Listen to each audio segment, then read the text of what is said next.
What's up, you guys? Welcome back to my channel.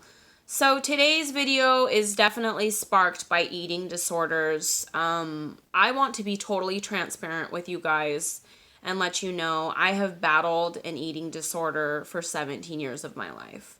I've been bulimic and I battle body dysmorphic disorder.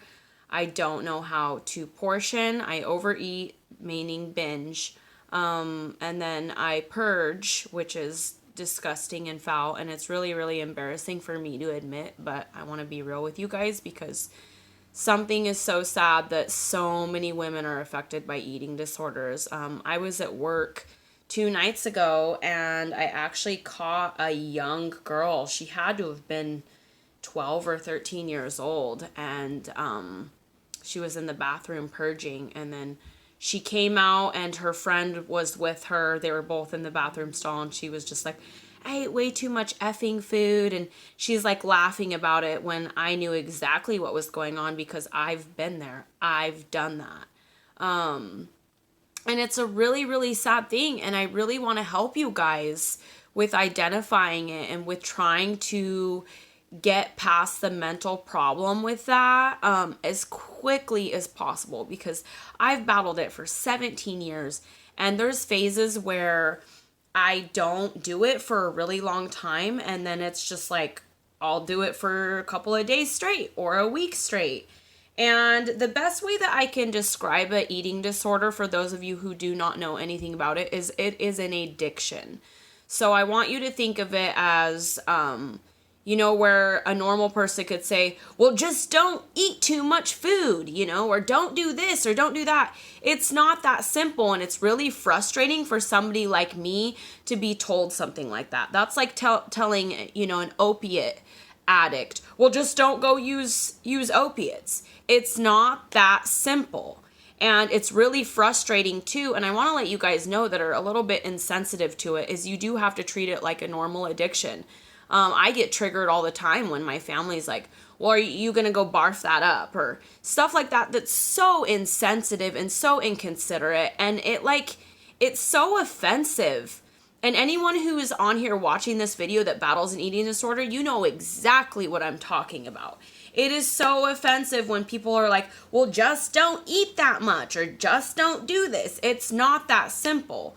And you're always going to be an addict, even when you overcome that battle, always, forever. So for me, I'm constantly haunted by food. Food is not something that is fun for me. Food is something that I'm scared of, that I constantly have to restrain myself. I can't have a lot of things in my house. I literally can't have peanut butter in my house. I can't have yogurt in my house. I can't have certain healthy foods in my house because I am triggered by those, and I will make something unhealthy out of those healthy items. And I know that sounds crazy, but this is something that I'm trying to kind of shed some light on eating disorders. And so like when I have my son at home, it's really, really hard for me because I have foods in the house that he wants and likes, and then I can't eat them. And then it's like I'll go and I'll binge.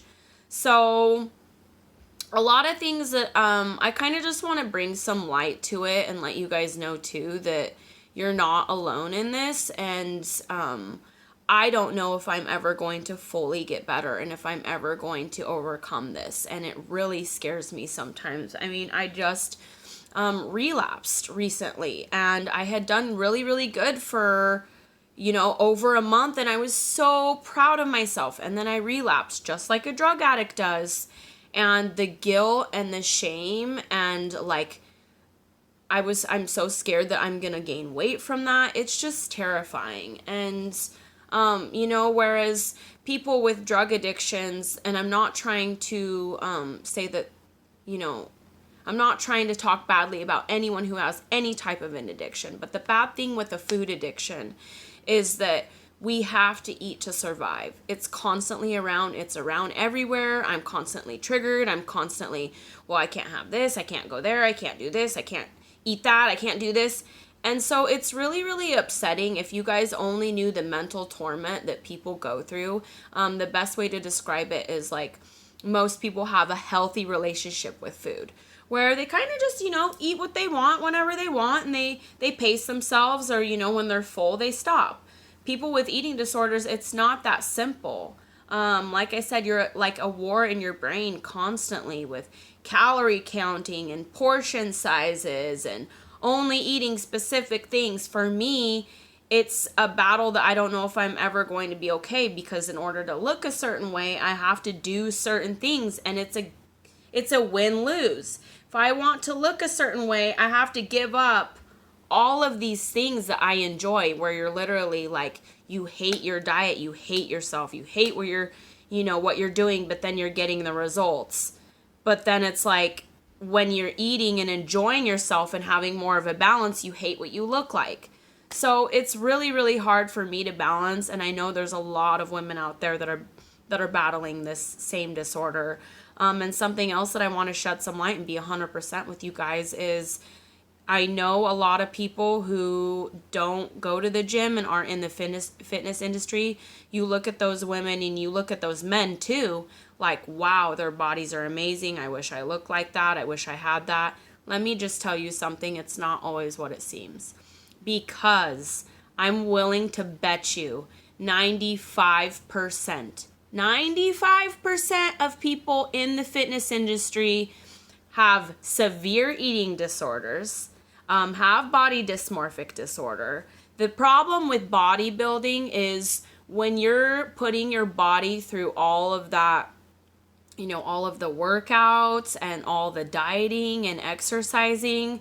First of all, it's an unhealthy relationship with food and exercise. I mean, you're putting your body through so much strain and stress in order to look a specific way, and then you become 7% body fat and you love the way you look. When look at all of the time that you had to make sacrifices in order to look that way for a very short time frame, which is completely unsustaining. Nobody is going to be 7% body fat without severe dieting and training involved. Nobody. So what the problem is you go through months of prep, right, where you're totally restricted, and then you get to your show and you compete, and then the problem is sometimes you don't place where you want to, and then you get down on yourself when you look amazing. And then the problem with that is, once prep is over, people always want to go out and they want to eat some foods that they haven't ate in so long, and then they gain weight like a normal person, and they hate the way that they look. So they want to constantly be in prep, and they don't realize it. And that's the thing with people that aren't involved in the fitness industry, is when you're wanting to look a specific way, you need to understand what it really takes to attain that goal and to attain that look. And it is not realistic, and it's not healthy. I don't care what anybody says. When you're going through prep to do any type of bikini show or bodybuilding, it is not healthy. The way that you're eating and the way that you're exercising, absolutely not. And everybody that goes through that knows exactly what I'm talking about. You go to a family function where people are eating, you have to bring your own food. Some people can do it and they're happy doing it. But like I said, they're not really happy doing it. I can guarantee you that nothing is ever what it seems. So whereas you're really wishing to look a specific way, I bet you anything that a lot of women in the gym that have that six pack, that have that wonderful body, wish that they had the mental stability that you have, where you're comfortable in your own skin. I can't tell you how envious I am of girls that are even thicker, that can just eat something and have no regret about it, and eat it and enjoy it. I can't eat something and enjoy it, and it makes me really, really sad, because like I said, I just relapsed and I feel so guilty. And it's like, I shouldn't feel guilty about having some popcorn and some chocolate at the movies, but I'm in constant war with that. And it is so heartbreaking, because I know how many girls are suffering with this, and mine started at the age of 15. And when I first started out, I wanted to be skinny. And so I was anorexic for about a month or so, and the weight just dropped and dropped. And then what the bad thing is that you become you get to a point where you're not hungry. It sounds crazy, but once you get past like the week or so, you get to a point where you literally physically can't eat a lot of food because your stomach shrinks. So I want to talk about some of those nasty details too. So I lost a lot of weight. So then in my mind, I thought, oh, being bulimic is healthier. It's not healthier. It's probably worse. So then I became bulimic, and like I said, suffered with bulimia for 17 years, and I lost a lot of weight. I did a lot of disgusting things during that time where you're binging and purging multiple times a day. My teeth are ruined because of it. I know that my throat and my esophagus is ruined from it. And so it's just a really disgusting disorder, and it's so sad because it's really, really common. And I've identified that I have a cousin that has an eating disorder too. I don't know if he is bulimic or if he's anorexic, but I've tried telling his mom, listen, I can identify that because I have an eating disorder. He's got something going on. And so anyways, it's just so sad, but yeah, those are just some of the details. And I want you guys to be conscientious. If you do know that somebody has an eating disorder, I want you to be sensitive towards that.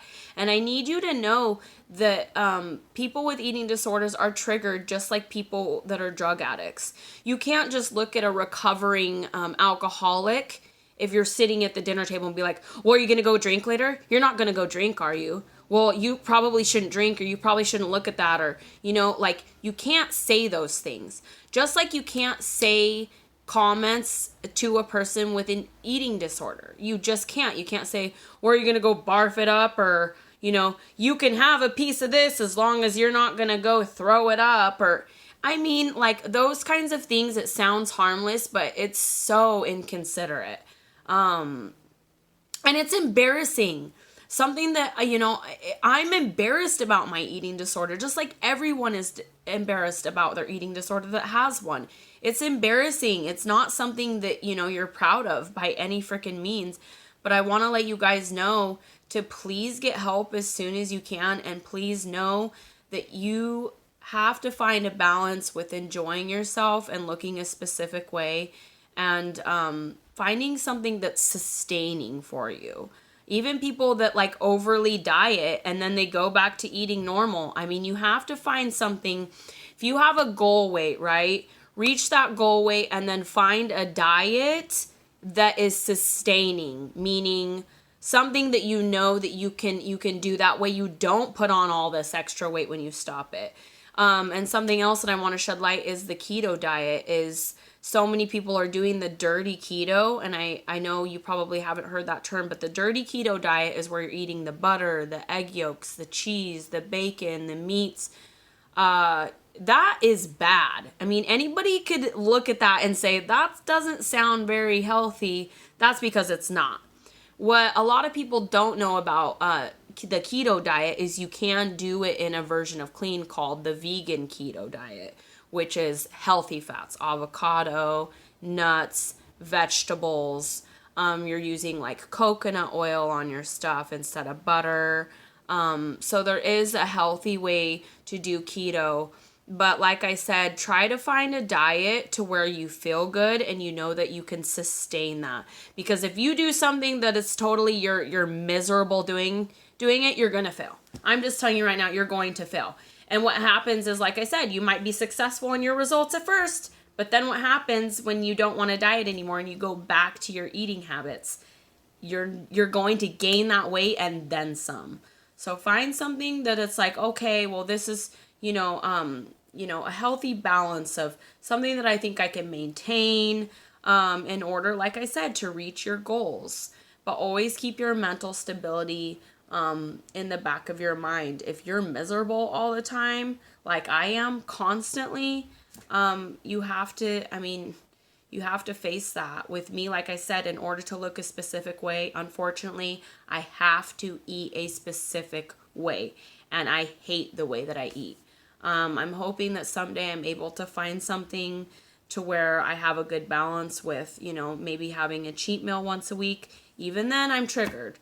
So I'm going to be totally honest with you guys. I'm not fully cured. I don't know if I'm ever going to find a healthy balance for me, but that's why I'm kind of shedding some light on this, is I want to help you guys and help that younger demographic. Like I said, when I heard that girl being bulimic the other night in the bathroom, I so wanted to reach out to her and say something. It's not worth it. You're too young, please. But it's a lot harder to control than people think. So that was just some insight. Please comment on this video if you have any questions or you want any help or any advice. I would love to connect with you. And I hope you guys are having a good day.